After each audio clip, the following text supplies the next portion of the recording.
નમસ્કાર, હું Rinku Prajapati public India ન્યૂઝમાં આપનું સ્વાગત કરું છું। શરૂઆત કરીએ આજના સમાચારની। વિવિધ વાનગીઓ ઉપરાંત પુસ્તક, હસ્તકલાની વસ્તુઓ અને બોર્ડ ગેમ્સ જેવા 64 જેટલા સ્ટોલ ઊભા કરાયા।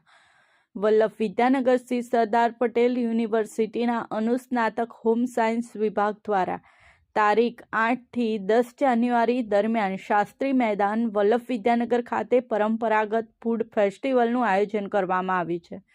3 દિવસ સુધી દરરોજ સવારે 10 વાગ્યાથી રાત્રિના 10 વાગ્યા સુધી આ ફૂડ ફેસ્ટિવલ યોજાશે, જેનો પ્રારંભ આજરોજ સરદાર પટેલ યુનિવર્સિટીના કુલપતિ પ્રોફેસર ડૉક્ટર નિરંજનભાઈ પટેલની અધ્યક્ષતામાં કરવામાં આવ્યો હતો।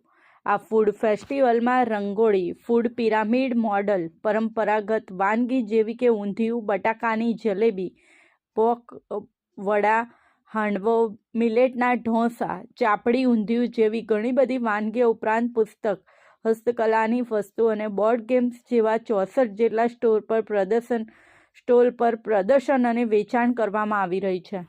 આ પ્રસંગે ચારુતર વિદ્યામંડળના ચેરમેન ભીખુભાઈ પટેલ, સરદાર પટેલ યુનિવર્સિટીના કુલ સચિવ doctor Bhailalbhai Patel, home science વિભાગના વડા ડૉક્ટર VH પટેલ, યુનિવર્સિટી પરિવાર તથા નગરજનો ઉપસ્થિત રહ્યા હતા।